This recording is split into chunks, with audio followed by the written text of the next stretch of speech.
udah masuk ini. Kira lagi.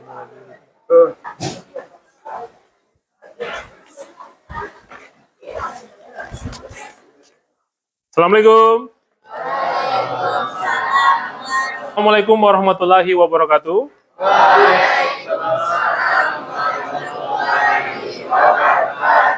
Gimana kabarnya semua, sehat? Sehat. Kita berikan tepuk dulu tangan lo. Terima kasih ya. Karena sudah siap belajar hari ini, tentu Bapak harus cek kehadiran dulu, ya. Ada yang tidak hadir hari ini? Hadir semua? Hadir semua. Oke, pinjam dulu. Memang belum di absen ya. Oke. Airin hadir? Hadir. Sekarang jam ke 4. Oke. Aha. Berarti hadir semua ya.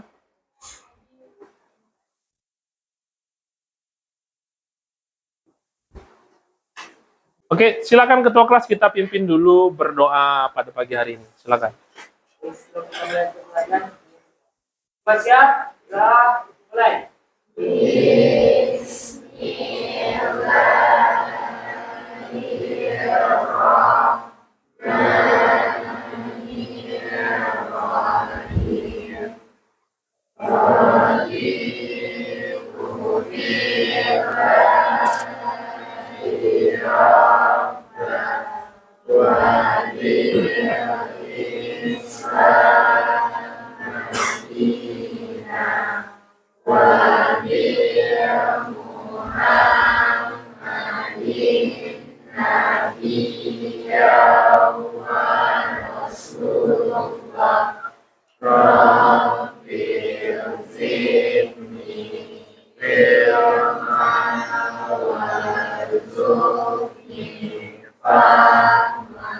Amin, amin.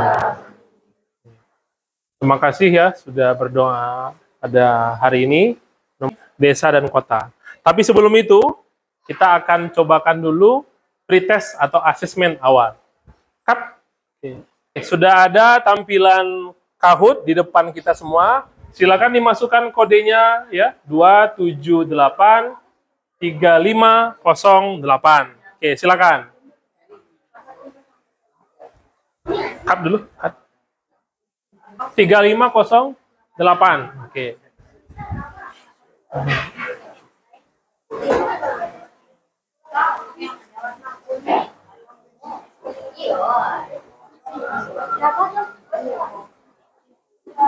Dua 2783508. Oke, silakan.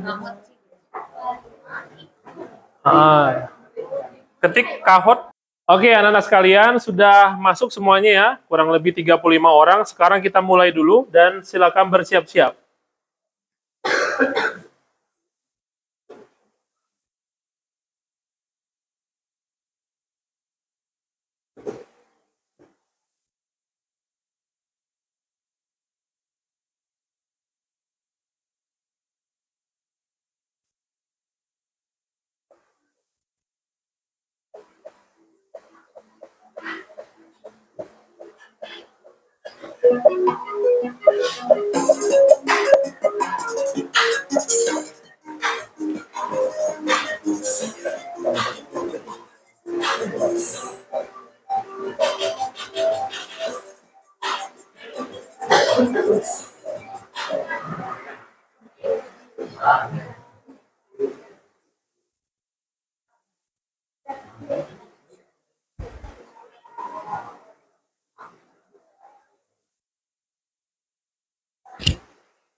Oke, cut.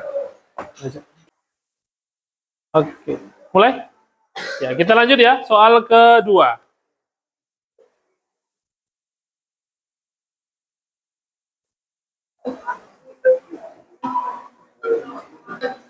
Sebelah utara.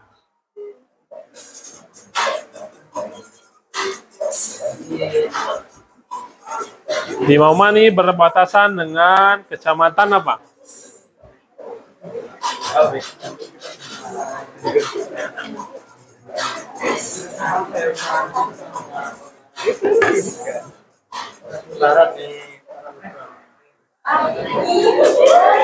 Oke, tangan ya. Oke.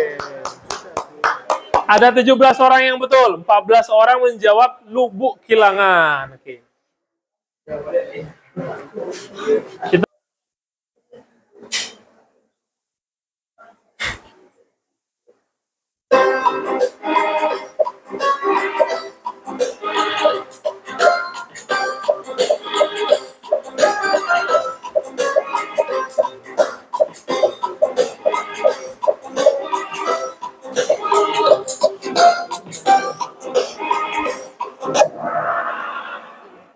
Oke. Kita lihat. Feby naik, ya, oke. Giska, Laudia, Bima, Fauzi, oke. Lanjut kita ke pertanyaan keempat.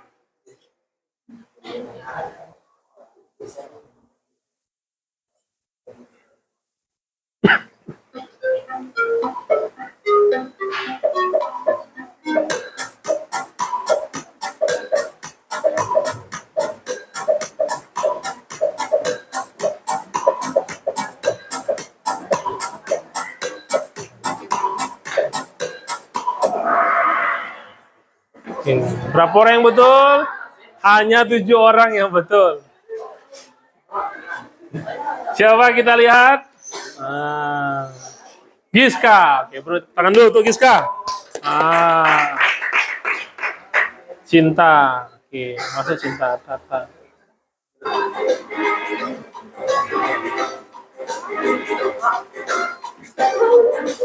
Perhatikan, arah barat daya.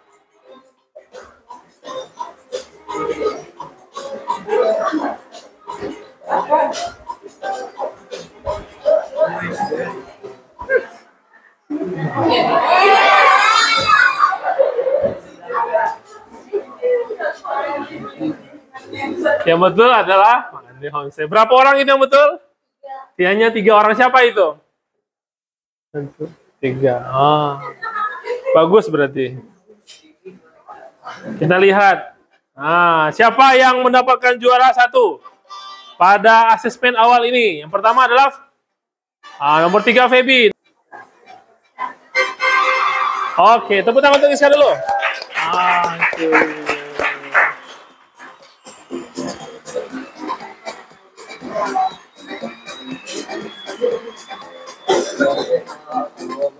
Oke, anak-anak sekalian, ya. Tadi sudah kita ikuti asesmen awal, ya, sudah tahu kira-kira ada yang benar, ada yang salah. Nanti di bagian akhir kita akan mencoba asesmen di bagian akhir lagi. Kita ingin melihat apakah ada perubahan nilai dari yang tadi salah menjadi betul. Nah, sekarang mari kita perhatikan bersama.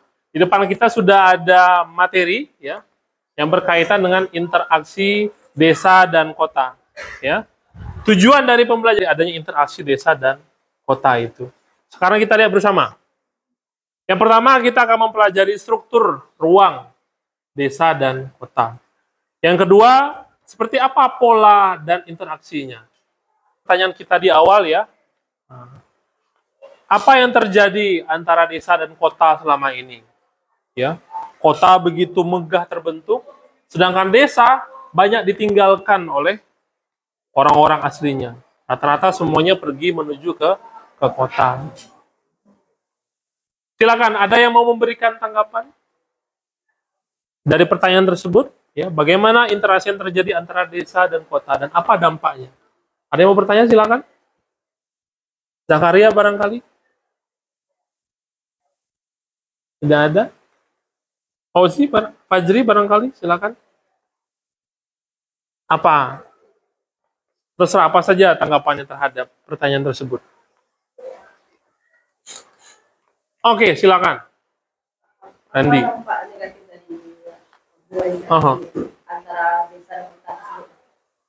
Oh, itu pertanyaan ya? Oke. Bukan menjawab. Dampak negatifnya adalah, ya, kalau misalkan kota itu terlalu kuat, ya, berinteraksi dengan desa, maka hal-hal negatif bisa masuk ke desa. Tapi kalau misalkan kota itu dia kuat hal yang positif ke desa, maka justru berdampak positif dengan desa. Atau mungkin sebaliknya. ketika desa tidak bisa menawarkan sesuatu yang positif bagi kota, maka desa itu tidak akan berkembang dengan baik. Tapi kalau misalkan desa bisa menawarkan sesuatu yang positif bagi orang kota, maka orang kota akan memberikan insentifnya. Contoh misalkan, sekarang di Indonesia sudah mulai banyak adanya atau tumbuhnya desa-desa wisata. Artinya apa? Banyak orang yang akan datang berkunjung ke desa-desa, ya, yang ingin berwisata. Apakah dia ingin menghabiskan uangnya? Apakah mereka akan tinggal dan menginap di desa tersebut, menikmati alam misalkan, menikmati sungai misalkan, sehingga apa? Uang yang dibawa dari kota tadi itu akan masuk ke desa. Tapi kalau misalkan tidak hati-hati, budaya-budaya negatif, misalkan entah apa itu, proses hubungan yang bersifat timbal balik antara desa dengan kota. Jadi yang akan berpengaruh itu adalah unsur fisik dan non-fisik. Orang kota membangun gedung itu butuh sumber daya alam dari desa atau dari luar kotanya, seperti bahan bangunan, ya, pasir, batu kerikil, itu semuanya dibutuhkan dari desa. Kemudian apa lagi? Kalau misalkan unsur fisiknya, ya, kalau unsur fisik berarti manusianya. Orang kota membutuhkan para pekerja yang berasal dari desa, menjadi tukang, menjadi apapun itu di kota. Nah, interaksi ini akan terjadi. Ya, lanjut dulu. Dan memang itu masyarakat desa itu dia hanya sebatas industri kecil, makanya ada UMKM. Usaha mikro, kecil, dan menengah, ya, menjual penghasil kerupuk, penghasil kerajinan tangan, itu adalah usaha mikro, kecil, dan menengah, ya. Kalau desa nelayan apa? Desa nelayan adalah penduduknya bermata pencarian sebagai, ya, nelayan. Biasanya memang berada di pinggir pantai atau daerah pesisir, bisa itu nelayan di laut, atau mungkin mereka membuat tambak. Apakah itu tambak udang, tambak bandeng, tambak apa lagi misalkan?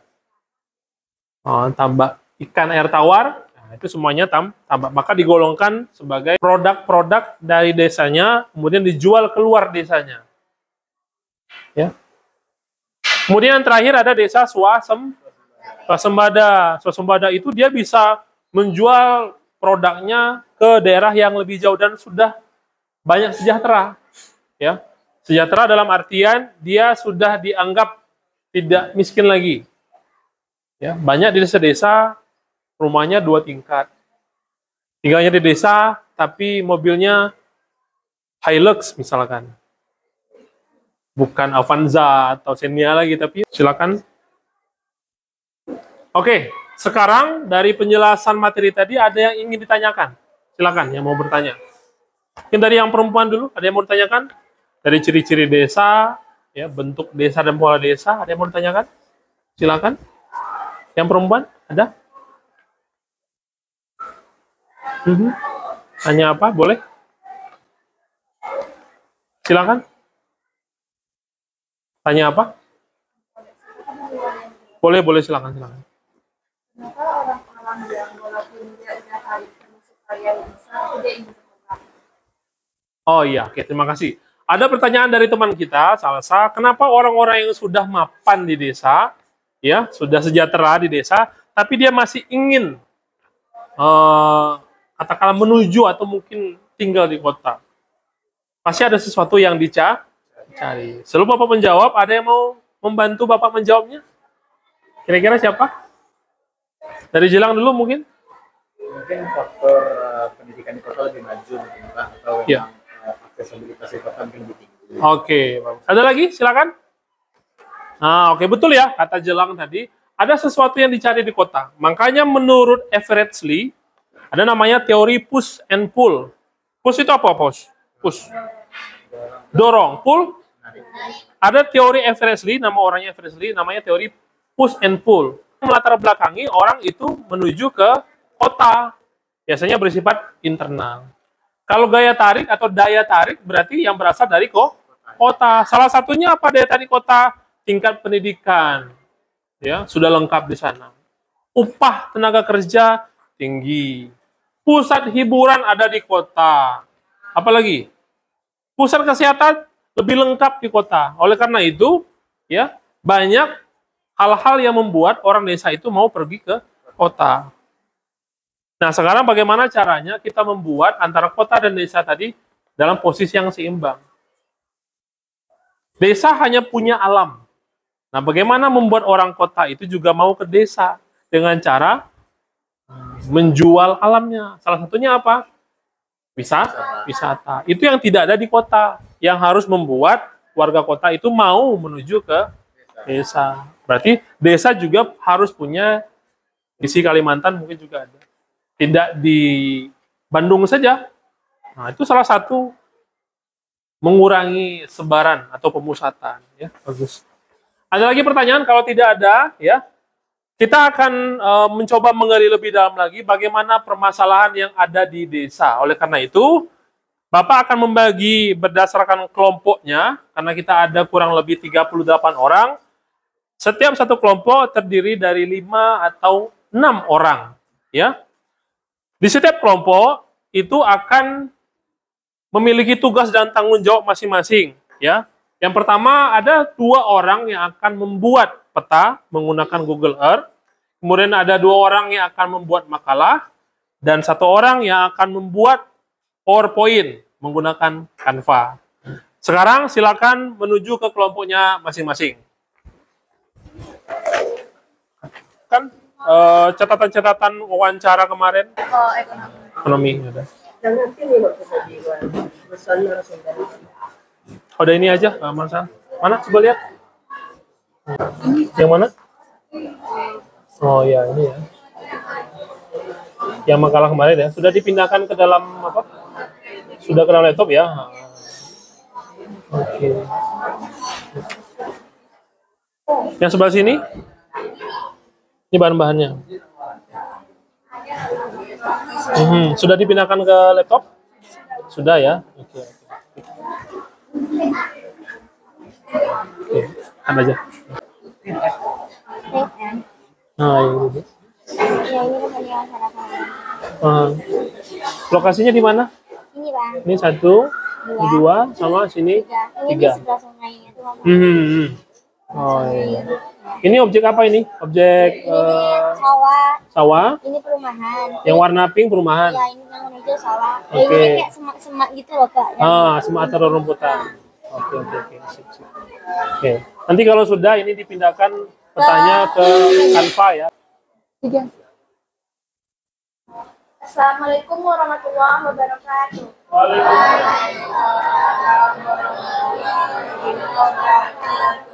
Kami dari kelompok 3 akan mempresentasikan hasil diskusi dari kelompok kami yang berjudul Jalan Jebol di Mana-Mana, itu jalan atau gawang MU, yang akan disampaikan oleh Salsabila. Kepada Salsabila, silakan. Sebelumnya terima kasih kepada moderator atas kesempatan yang telah diberikan kepada saya. Di sini saya akan memaparkan hasil penelitian yang kami dapat yang berjudul Jalan Jebol di Mana-Mana, itu jalan atau gawang MU. Yang beranggotakan saya sendiri Salsabila, Saya Paradisa Calderon. Saya Fazila Ramadhani. Dan saya adalah Ramadan Aiza. Adapun latar belakang kami mengambil jalan Puncak Limpo Manis adalah jalan desa merupakan jalur utama masuknya perputaran perekonomian masyarakat sebagai prasarana transportasi yang mampu memberikan pelayanan kepada masyarakatnya, baik dalam bidang pendidikan, perdagangan, maupun pekerjaan lainnya. Dan sebab itulah kami merasa tertarik untuk mengambil jalan Puncak Limpo Manis. Oke, closing aja. Kesimpulan yang dapat kami ambil saat penelitian ialah dapat disimpulkan bahwasannya 14 hingga 20 tahun lamanya jalan Puncak Limpo Manis itu telah rusak dan seluruh masyarakat sangat berharap adanya bantuan dana dari pemerintah untuk adanya pengecoran atau perbaikan drainase yang rusak. Dan masyarakat sendiri sudah melakukan pengumpulan dana dan melakukan gotong royong untuk pengecoran dana. Mungkin sekian dari kelompok kami, saya kembalikan kepada moderator. dari pemaparan materi yang disampaikan oleh Salsa tadi, mungkin teman-teman masih ada yang mau ingin bertanya atau memberikan kritik dan sarannya, kami persilakan. Silakan. Satu orang saja bertanya. Bilang tampilkan pertanyaan tadi. Silakan kalau bertanya. Perkenalkan, nama saya Sudah Chris dari saya akan bertanya tentang judulnya. Sudah.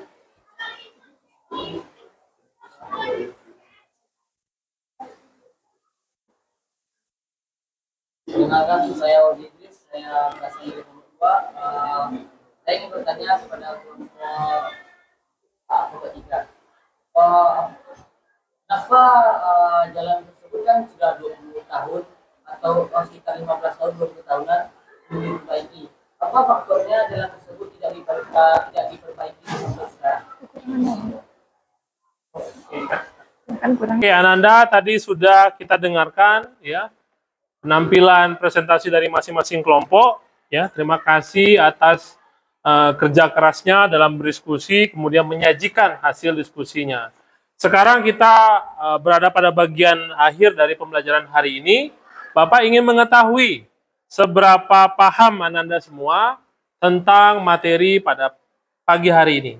Barangkali ada yang ingin menyampaikan apa kira-kira simpulan atau informasi yang didapatkan dari pelajaran hari ini. Ada yang mau? Silakan.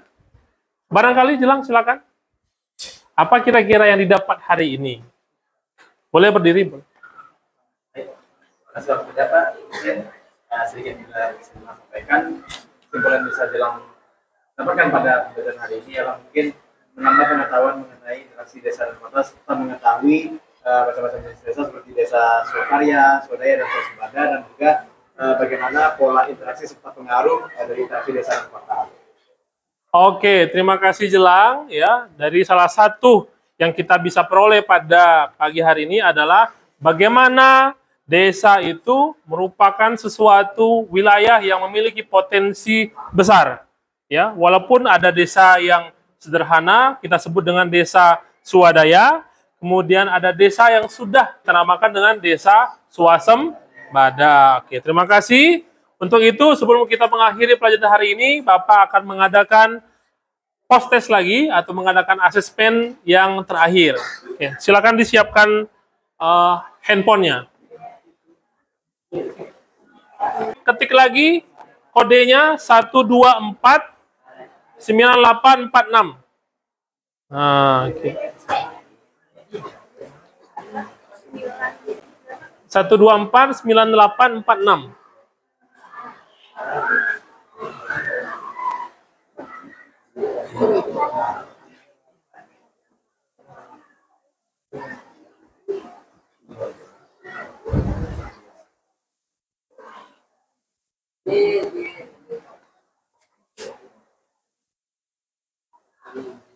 Sudah 21 orang.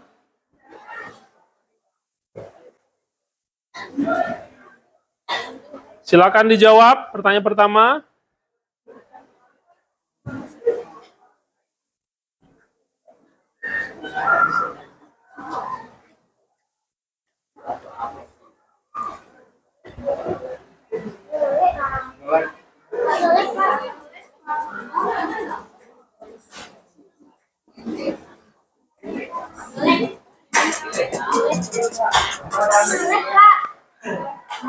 Anda semua, bagaimana kira-kira perasaannya hari ini? Bapak akan tanya salah satu dari kalian bagaimana perasaan setelah mengikuti pembelajaran hari ini. Barangkali ada yang ingin disampaikan, silakan Fajri barangkali. Gimana perasaannya setelah mengikuti pelajaran hari ini? Setelah mengikuti pelajaran hari ini, senang karena mendapatkan ilmu baru tentang interaksi kota dan desa, dan juga paham lah apa itu desa. Oke, terima kasih. Terima kasih Fajri ya. Cut dulu. Baiklah anak-anakku sekalian, karena waktu juga sudah habis ya. Bapak mengucapkan terima kasih banyak atas semua perhatiannya, semua tenaga yang diberikan pada pelajaran hari ini. Mudah-mudahan apa yang kita peroleh hari ini bisa bermanfaat dan bisa dipahami dengan baik. Bapak ucapkan terima kasih. Assalamualaikum warahmatullahi wabarakatuh.